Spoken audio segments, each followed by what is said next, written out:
Pod G1 walked through the crowded corridor of the Galactic Defense Academy, and every alien she passed moved away from her like she carried a disease 3 months had passed since she arrived on Station Helix 9.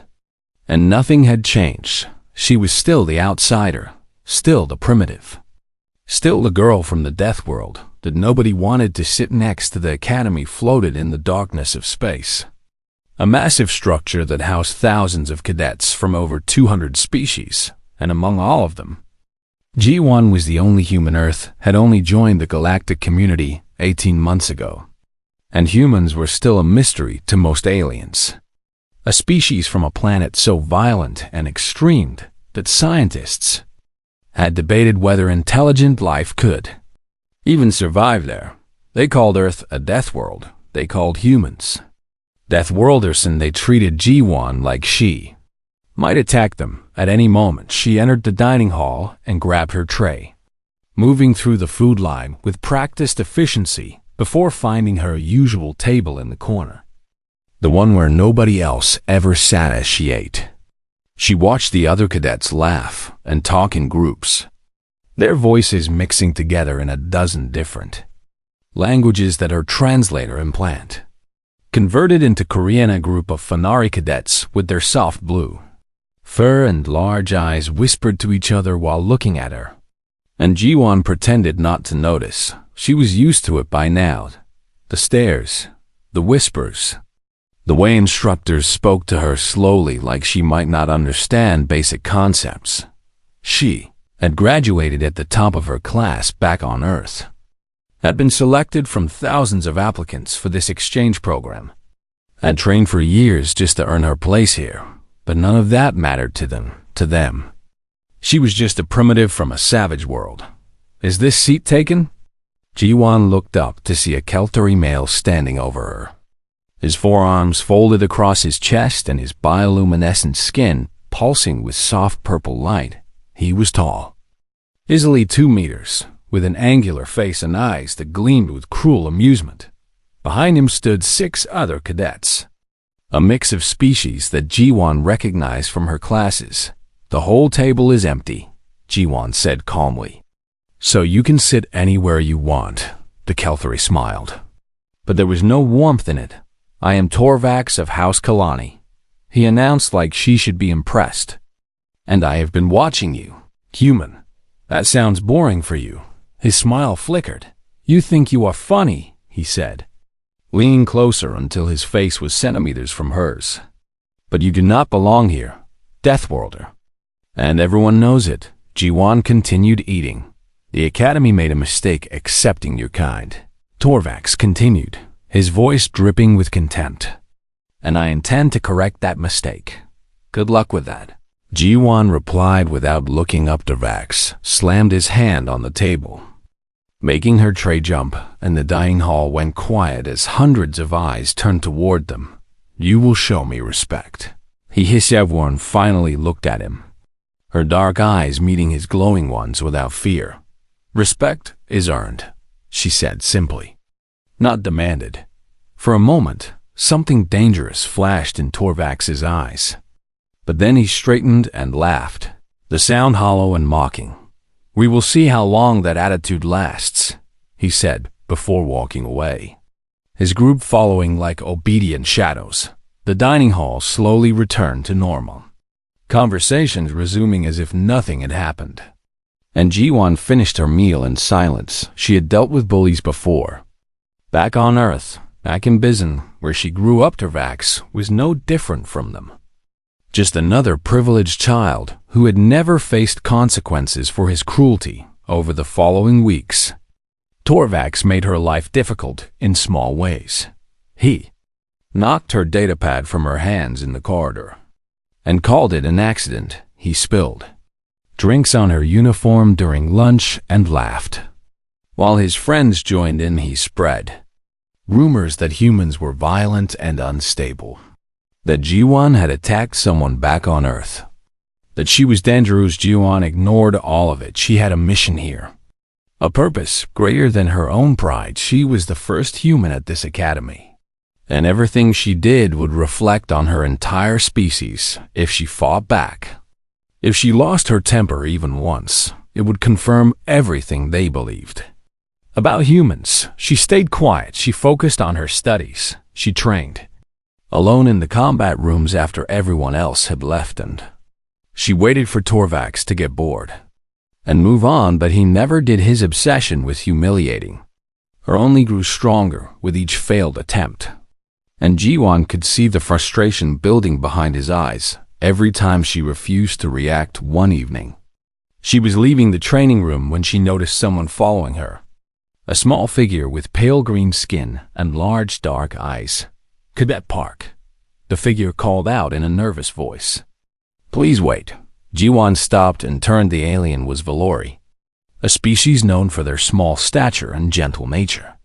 And she recognized her from the library. "You are Sari, yes?" Jiwon asked. The Valori nodded quickly. "I need to warn you," Sari whispered, glancing around like she expected someone to jump out at any moment. "About Torvax.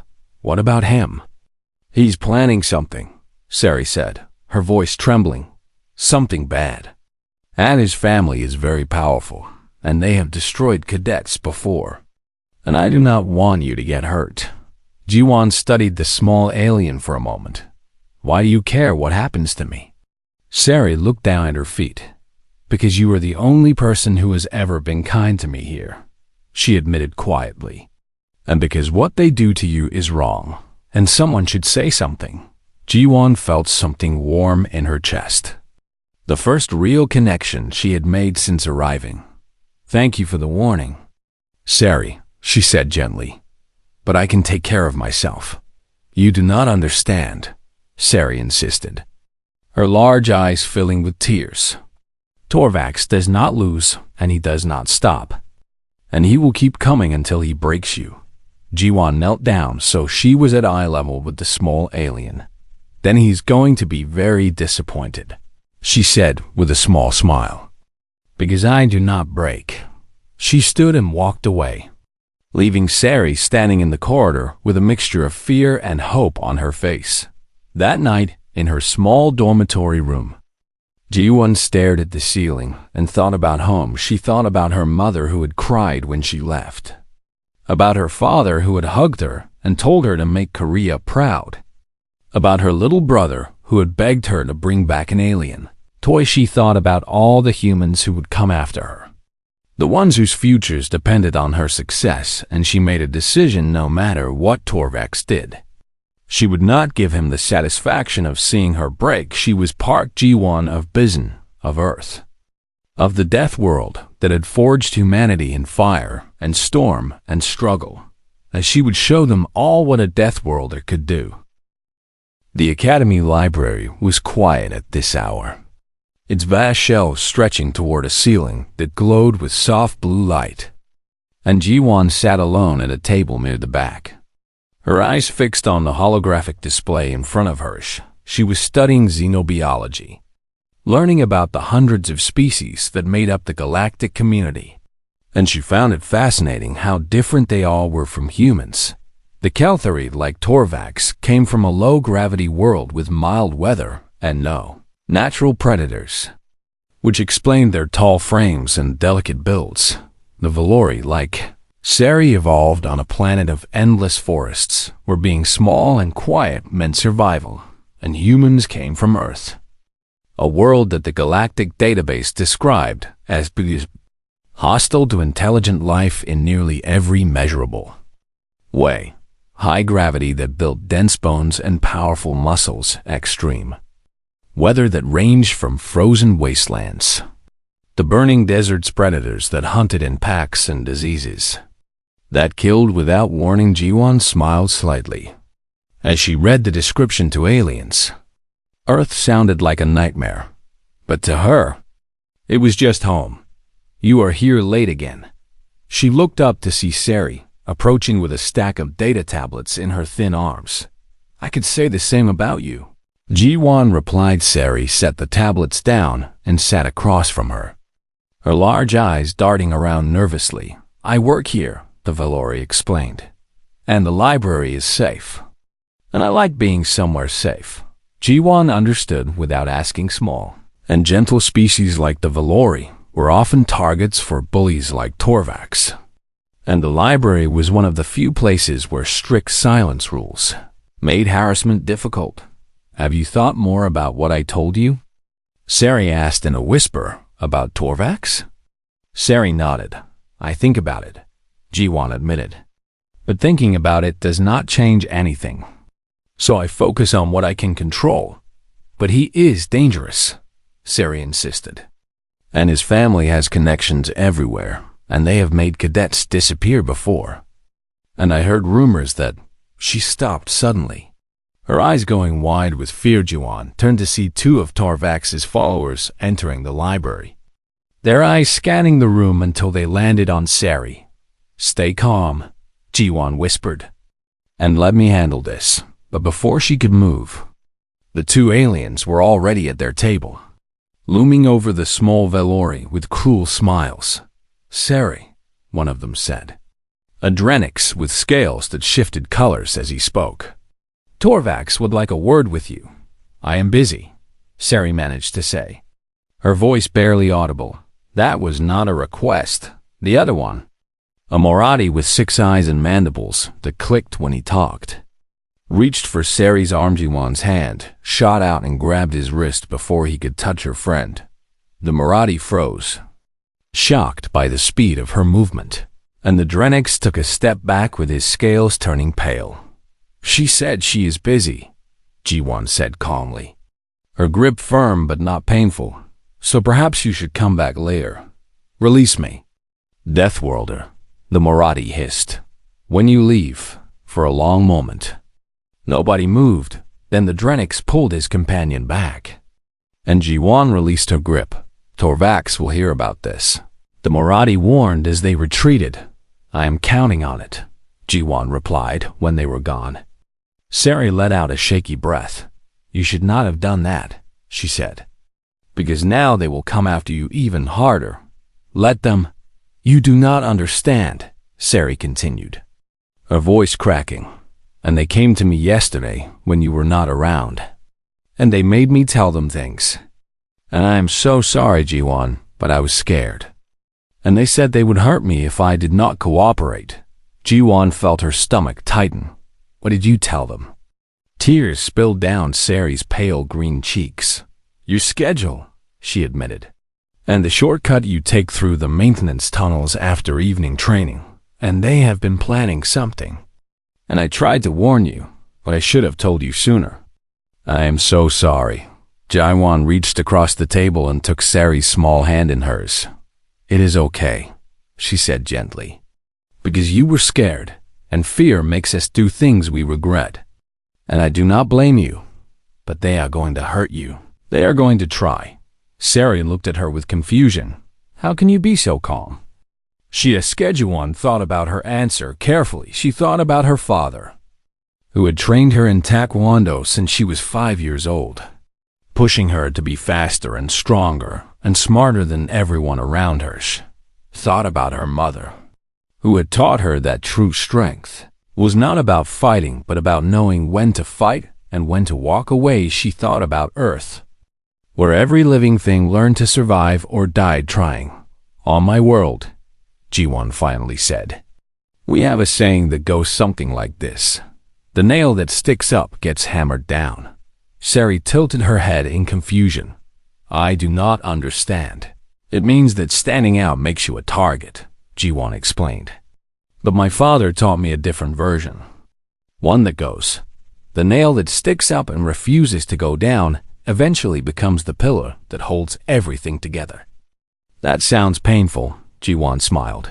Growth usually is. She stood and gathered her things. Thank you for warning me, Sari, she said. And I mean it, because knowing what is coming is already an advantage. What are you going to do? What I always do, Jiwon replied, which is adapt and survive. She left the library and made her way to the evening training session, her mind turning over possibilities like pieces of a puzzle Torvax wanted to ambush her in the tunnels where there were no cameras and no witnesses. which meant he wanted to do something he could not do in public. Something that would get him expelled if anyone saw, that made him desperate. Desperate enemies were dangerous. But they were also predictably G1 trained harder than usual that night, pushing her body until her muscles burned and sweat dripped from her face. When the session ended, she showered and changed into her standard uniform, then stood at the entrance to the maintenance tunnel and took a deep breath. She could take a different route, could avoid the confrontation entirely and report Torvax to the authorities. But she knew how that would end. His family would protect him.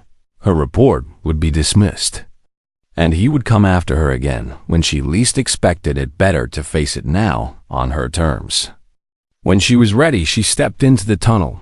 The lights hummed overhead as she walked, her footsteps echoing in the narrow corridor. She had made it halfway when the lights suddenly went dark. Jiwan stopped and closed her eyes, letting her other senses take over. She could hear them breathing. 7 distinct patterns in the darkness ahead and around her. She could smell them. The chemical scent of Kelthari bioluminescence and the musty odor of Drenic scales, and she could feel them. The subtle vibrations of their feet shifting on the metal floor as they prepared to strike on Earth. Humans had evolved as persistent predators, hunters who chased their prey across vast distances until exhaustion won the battle. They had learned to see in low light, to hear the snap of a twig from hundreds of meters away, to sense danger before it arrived. Torvax thought he was hunting her, had no idea that he was the prey. Jiwan set down her bag and removed her jacket, folding it neatly on the floor. Then she stood in the darkness and waited for them to make the first move.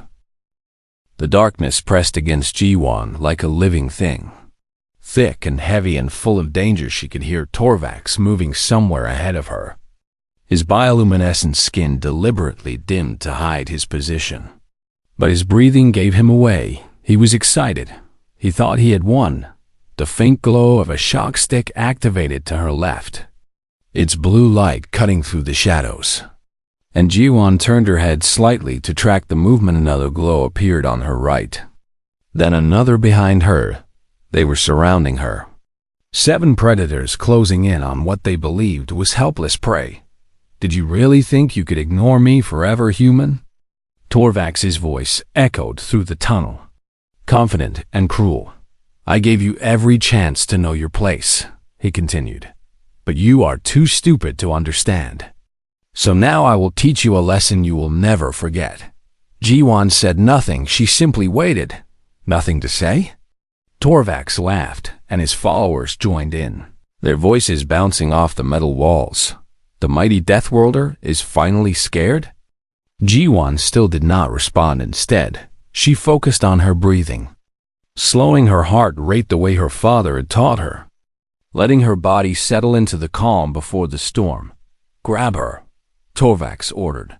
The first attacker came from behind, the Marathi with 6 eyes and clicking mandibles, swinging his shock stick in a wide arc aimed at her head. Jiwan moved. She did not think about what she was doing because thinking was too slow, and instead she let her body react on pure instinct. The product of 14 years of training, she ducked under the swing, grabbed the Marathi's arm as it passed over her, and used his own momentum to send him crashing into the wall. With a sound like breaking plastic, the shock stick clattered to the floor. One down in less than a second. The Drenix with color-shifting scales and his partner, a Fenari female with blue fur, attacked together from opposite sides. Jiwan dropped low, and their shock sticks collided where her head had been moments before. She swept the Drenix's legs out from under him with a single kick, then rose with her elbow driving into the Fenari's stomach. The Fenari doubled over with a wheeze, and Jiwan grabbed her by the collar and threw her into the Drenix as he tried to stand. They went down in a tangle of limbs. 4 remained a massive Korvathi, nearly 3 meters tall with rocky gray skin, charged at her with arms spread wide, thinking his size would be enough to overwhelm here on Earth. Humans had hunted mammoths. This alien was not even close. Jiwan waited until the last possible moment. then sidestepped and drove her knee into the back of his leg. Where the joint bent the wrong way, the Karvathi roared in pain and stumbled. And Jiwan jumped onto his back, wrapped her arm around his neck, and squeezed just enough to cut off blood flow to his brain. 5 seconds later, he collapsed unconscious. She landed on her feet as he fell. 3 left, including Torvax, 2 remaining followers, a pair of the Zari twins with silver skin and 4 eyes each, looked at each other in terror. They had expected an easy victory, a helpless human cowering in fear. Not this. Not a predator who moved like water and struck like lightning. What are you waiting for? Torvax screamed at them, his voice cracking. Attack her. The twins hesitated. Now. They charged together, their movements synchronized in the way that only twins could manage.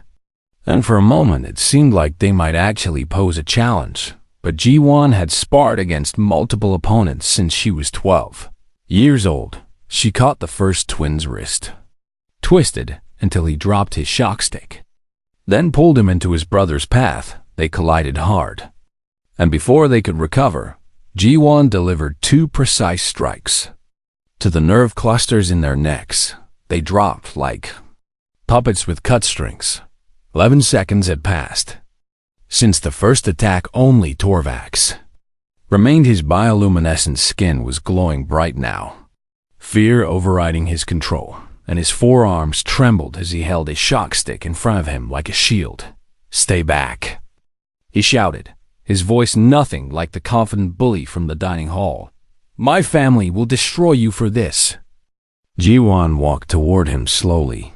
You wanted to teach me a lesson, she said, her voice calm and steady. So let me teach you one instead.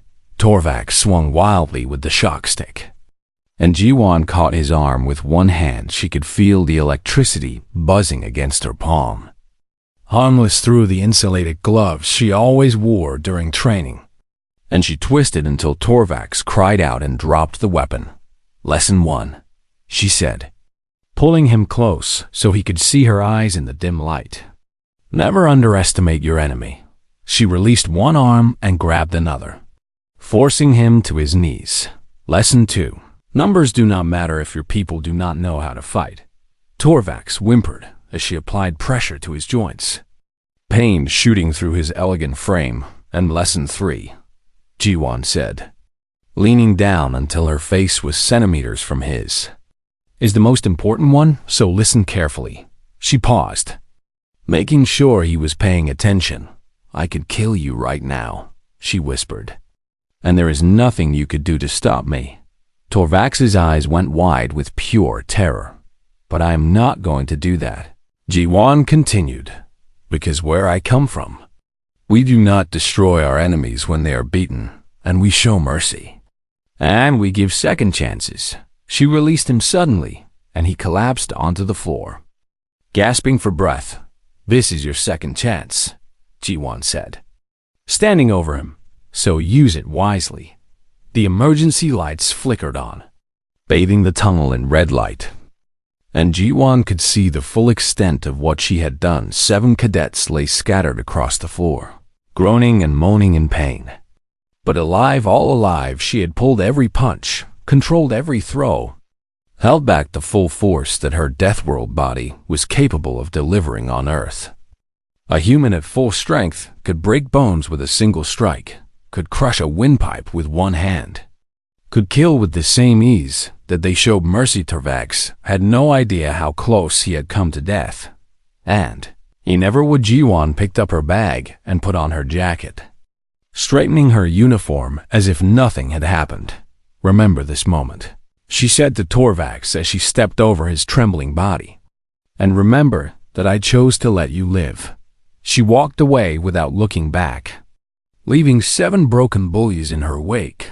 The ambush that was supposed to teach her a lesson had lasted 11 seconds, and the galaxy would never look at humans the same way again.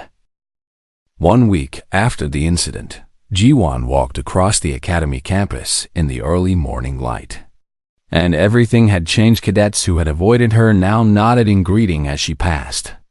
their fear slowly transforming into curiosity and respect. A group of Fanari invited her to join their study session A. The Zari instructor asked if she would demonstrate human combat techniques in his class. Even the dining hall felt different now, with whispered conversations falling silent when she entered, not from disgust, but from something closer to awe. The story had grown with each telling. As stories always do, some versions claimed she had defeated 20 attackers in the darkness. Others said 50. A few particularly creative retellings insisted she had fought with her eyes closed, sensing her enemies through some mysterious human ability. The truth was impressive enough without the exaggerations. But Ji-won did not correct anyone. Let them wonder, let them imagine. Let them fear what they did not understand. She found Sari waiting outside the library, the small Valori bouncing nervously on her feet. Ji-won, Sari called out, rushing over with her arms full of data tablets. I was hoping to find you. I was looking for you too, Ji-won replied. And I wanted to thank you for what you did. Sari's pale green skin flushed darker. I should be thanking you, she said, because you protected me from those two in the library. And you did not blame me for telling them your schedule. And you even asked the commandant to make sure I would not be punished. You were scared, Ji-won said simply. And being scared is not a crime. But I betrayed you. You warned me, Ji-won corrected. And that warning gave me time to prepare. So in a way, you helped me win. Sari's large eyes widened. I never thought of it that way. They walked together toward the main lecture hall. And Ji-won noticed that other cadets were watching them, not with suspicion or disgust, with interest. Can I ask you something? Sari said hesitantly. Of course. In the tunnel, when they attacked you, were you scared?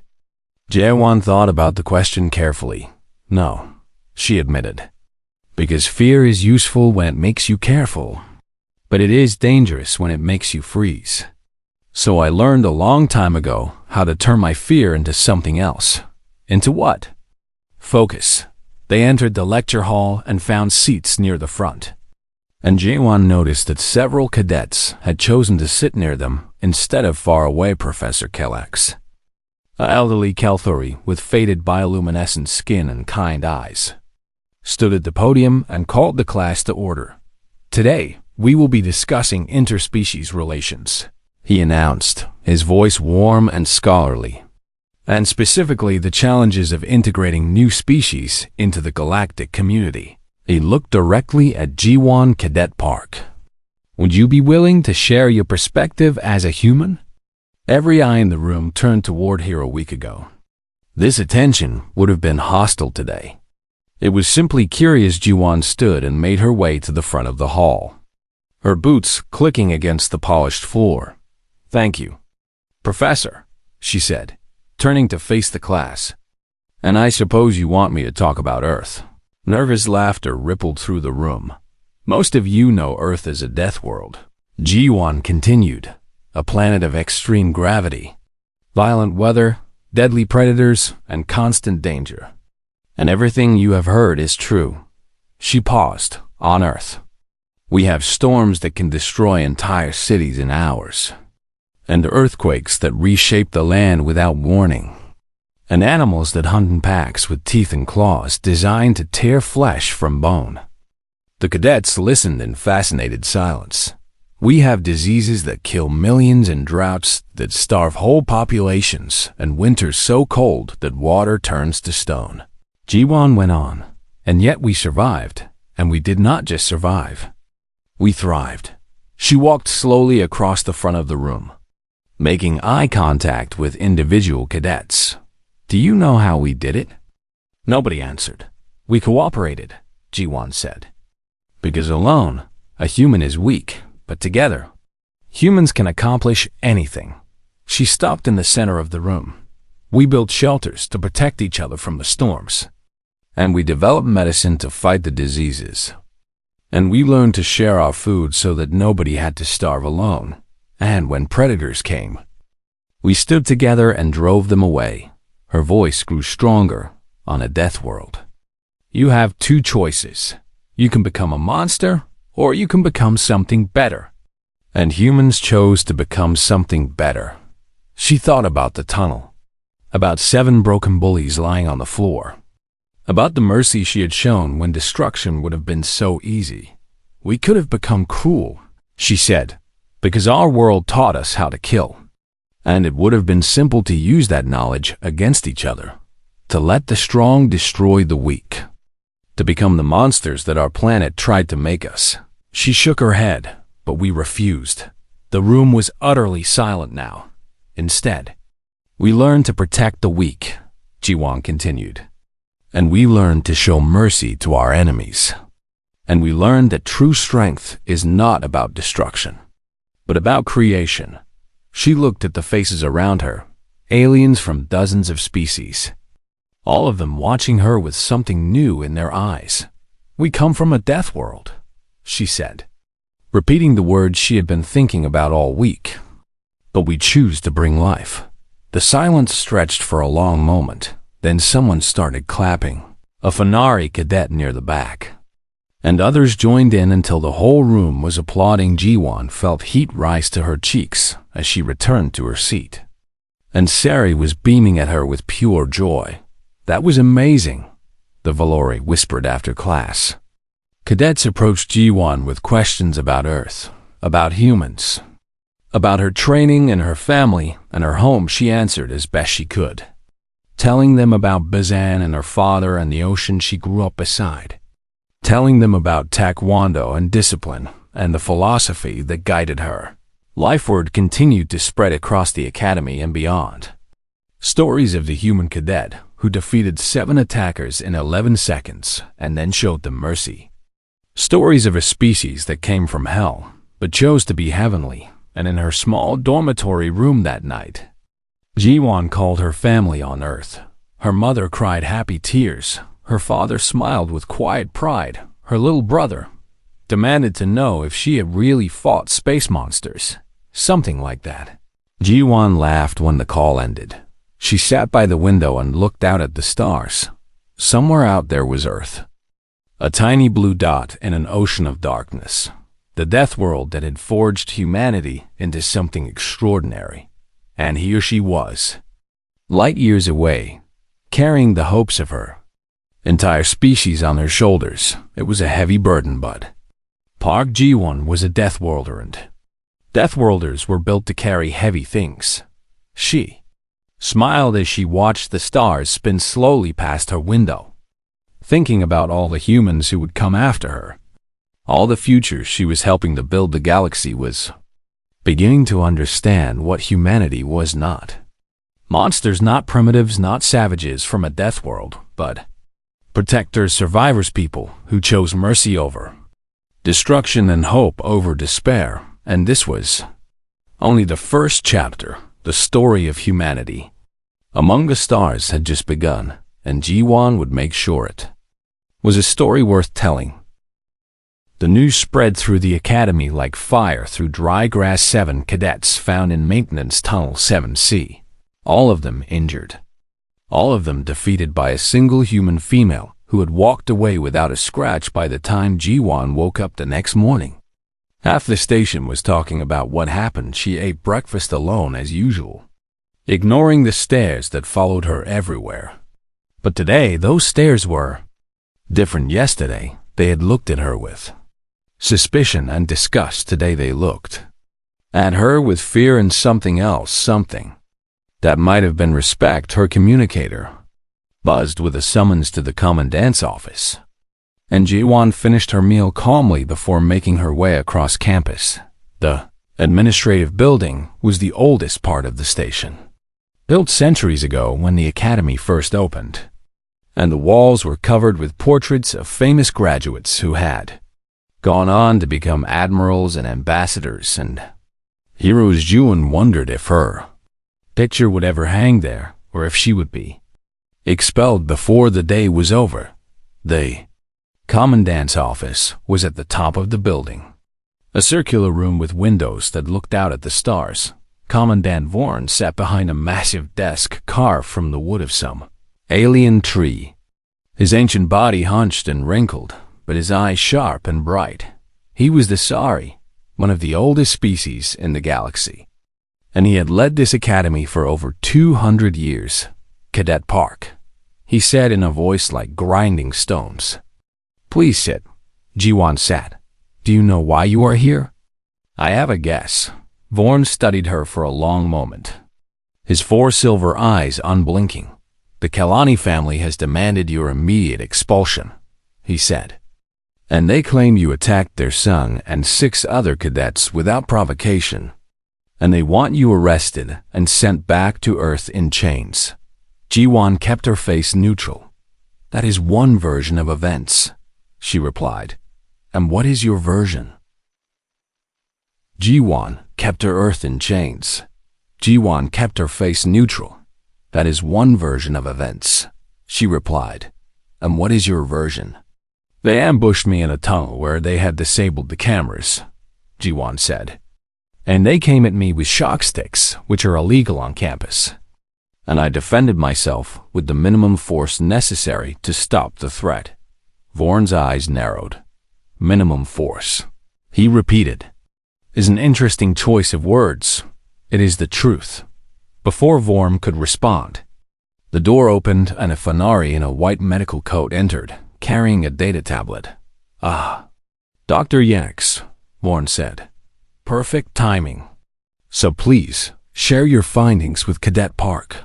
The doctor looked uncomfortable, but cleared his throat and began reading.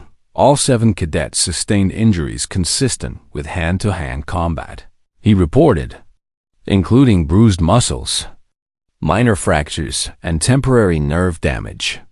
But nothing permanent and nothing life-threatening." He paused.